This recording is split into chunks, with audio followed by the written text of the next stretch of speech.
நேரு அவர்கள். அதை பற்றி நான் விவாதிக்க அனுமதி இல்லை. கூடலூர் தொகுதிக்குட்பட்ட பகுதியில் புலி பரந்தூர் விமான நிலையத்தை பற்றி விளக்கம் சொல்வதற்கு திராவிடமணி மாண்பு உறுப்பினர் திராவிடமணி அவர்கள் இந்த புலி தாக்குதல் பற்றி நீங்க சொல்லியிருக்கீங்க. பேரவை முன்னவர் மாண்புமிகு பால்வளத்துறை முகார் நான் பாருங்க.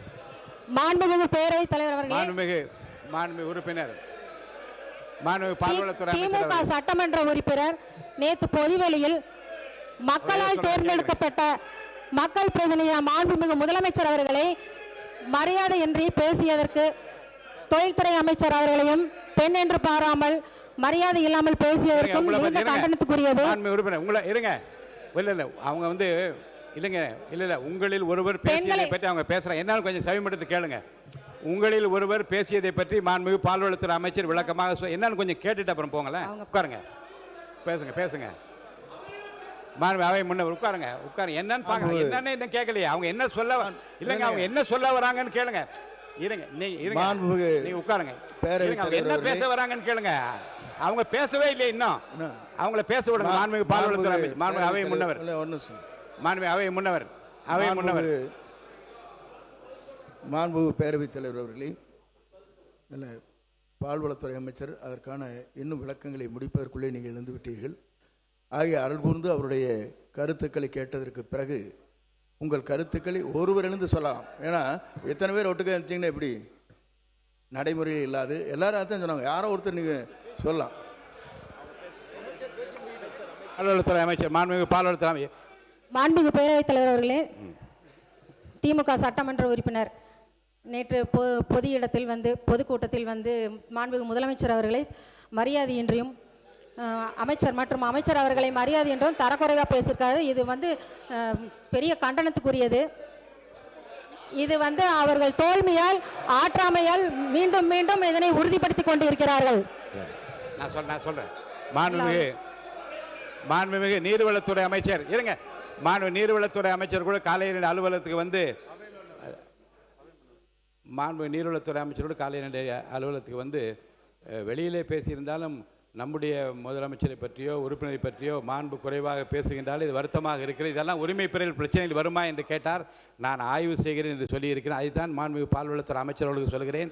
நீங்கள் கூறிய பிரச்சனைகளும் வெளியிலே பேசிய பேச்சுக்கள் நம்முடைய மாண்பை குறைப்பதாக இருந்தாலும், தனிநபருடைய மாண்பை குறைப்பதாக இருந்தாலும் சரி, பொறுப்பில் இருக்கக்கூடிய அமைச்சருடைய மாண்பை குறைப்பதாக இருந்தாலும், அவையின் மாண்பை குறைப்பதாக இருந்தால் எப்படி இருக்குது என்பதை நான் படித்து பார்த்து பேசியதை கேட்டு ஆய்வு செய்து நல்ல முடிவு எடுப்பேன். அதுவரை இந்த பிரச்சனையை அமைதி காக்க வேண்டும் என்று கேட்டுக்கொள்கிறேன்.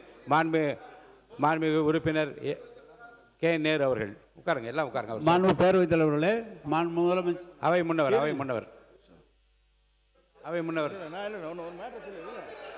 இல்லை ப்ளீஸ் இருங்க நான் முடிக்கிறேன். பாலை பற்றி ஒரே நிமிஷம் முடிச்சுக்கிறேண்ணா. மாண்புமிகு எதிர்க்கட்சி தலைவர், முன்னாள் முதலமைச்சர் மற்றும் சட்டமன்ற உறுப்பினர் இங்கே பால் உற்பத்தியாளருடைய நிலைகளை குறித்து இங்கே பேசினீர்கள். அமைச்சர் அதற்கான விளக்கங்களை சொன்னார்கள். கருணையுள்ளம் படைத்த நம்முடைய தமிழக முதலமைச்சர் அவர்கள் விவசாயிகள் என்று சொன்னாலே அவருடைய துயரங்களை துடைக்க வேண்டும் என்பதுதான் நம்முடைய தலையாய கடமையாக இருந்து விவசாய சங்கத்தை அழைத்து பேசியவர் நம்முடைய முதலமைச்சர். ஆகவே இது போன்ற பால் உற்பத்தியாளர் தங்களுடைய போராட்டத்தை வாபஸ் பெற்றுக்கொண்டு விரைவில் அவரோடு பேச்சுவார்த்தை நடத்தலாம் என்று கூறியிருக்கிறார்கள். அதுவும் நடைபெறும். மாண்பு உறுப்பினர் கே நேரு மாண்பு உறுப்பினர் பேசும்போது ஒன்று சொல்லிடுறேன். எந்த காரணத்தை முன்னிட்டும் அவையில் அறிக்கை ஒன்று மாண்பு முதலமைச்சராலோ அமைச்சர் பெருமக்களால் சமர்ப்பிக்கப்படுகிற போது விதியின் கீழ் எந்த விவாதமும் கிடையாது. 110 விதியின் கீழ் சமர்ப்பிக்கப்பட்ட அறிக்கைக்கு எந்த விவாதம் கிடையாது. அது குறித்து பேசுவதாக இருந்தால் அனுமதி இல்லை. வேறு விஷயங்களை பற்றி பேசுவதற்கு நான் அனுமதி அளிக்கிறேன். வேண்டாம். இல்லை, அது 110 விதியின் கீழ். மாண்பு பேரவைத் தலைவர் அவர்களே, ஏற்கனவே அரசால் முடிவு செய்யப்பட்டு இடங்களெல்லாம் தேர்வு செய்யப்பட்டு அதில் உறுப்பினர் அனுமதி இல்லை. இல்லை அனுமதி இல்லை. கூடலூர் தொகுதி இல்லை, இது அனுமதி இல்லை. இல்லை விவாதமே இல்லை என்று அதை பற்றி எந்த விளக்கம் கேட்டால் இன்னொரு உறுப்பினர் சொல்ல விரும்புவார். அனுமதி இல்லை. மாண்பு உறுப்பினர் கூடலூர் தொகுதிக்குட்பட்ட பகுதியில் புலி தாக்கியது தொடர்பாக மாண்பு எதிர்க்கட்சி தலைவர் மற்றும் திரு தலவாய் சுந்தரம், மாண்பு உறுப்பினர் திரு கணேஷ்குமார், மாண்பு உறுப்பினர் டி ராமச்சந்திரன், மாண்பு உறுப்பினர் கா மாரிமுத்து, மாண்பு உறுப்பினர் போஜராஜன், மாண்பு உறுப்பினர் செல்லசுவாமி அவர்கள் இங்கே ஏற்கனவே 55 விதியின் கீழே அறிக்கை ஒன்று கொடுத்திருக்கிறார். மாண்பு உறுப்பினர் போஜராஜன் அவர்கள், மாண்பு உறுப்பினர் போஜராஜன், புலி தாக்குனதை பற்றி சொல்லுங்க. புலி உங்க ஊர்ல எப்படி தாக்குது, அதனால் ஏற்பட்ட விளைவுகளை பற்றி விளக்கமா சொல்லுங்க.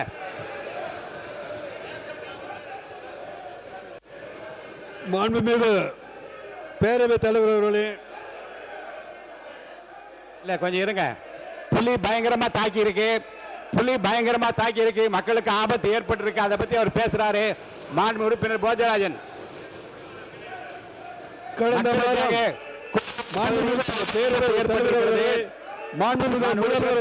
பேசுறது கொஞ்சம் கேட்போம். கடந்த வாரம் நீலகிரி மாவட்டத்தில் மாண்பு உறுப்பினர் போஜராஜன் பேசுங்க. கடந்த வாரம் நீலகிரி மாவட்டத்தில் கூடலூர் பகுதியிலே மாண்பு உறுப்பினர்களுக்கு விதியை படித்து விட்டேன். இந்த விதிப்படி தான் நடப்பேன், மாற்றம் கிடையாது. நீங்கள் வந்து எதிர்த்து குரல் கொடுப்பதாக இருந்தால் தாராளமாக நீங்கள் வெளியே சென்று குரல் கொடுக்கலாம். அவைக்குள்ளே நான் இதை அனுமதிக்க முடியாது. மாண்பு உறுப்பினர் போஜராஜன் பேசுறீங்களா? அவை முன்னவர் மாண்பு பேரவைத் தலைவர் அவர்களே, 110 விதியின் கீழ் உங்களுக்குள்ள ஒரு முடிவு எடுங்க. சீக்கிரமா உங்களுக்குள்ள ஒரு முடிவு எடுங்க. என்ன செய்யலாம் என்பதை பற்றி ஒரு முடிவு எடுத்து நீங்க அமைதியாக நான் நடத்துவதற்கு எனக்கு வழிவகை செய்யுங்க. மாண்பு அவை முன்னவர் 110 விதியின் கீழ் முதலமைச்சர் அவர்கள் அறிவித்ததற்கு பிறகு என்றைக்குமே அது விவாதம் செய்து மாண்பு உறுப்பினர் அவை முன்னவர் வாங்க வாங்க வாங்க வாங்க கொஞ்சம் மாண்பு புலி அவை காவலர்கள் வந்து அதிகமான குரல் கொடுக்காம இல்லைங்க. மாண்பு அமைதியா நீங்க இருங்க. இல்லை நீங்க அவை காவலர்கள் வந்து குரல் கொடுக்காம அவங்களை போக சொல்லுங்க.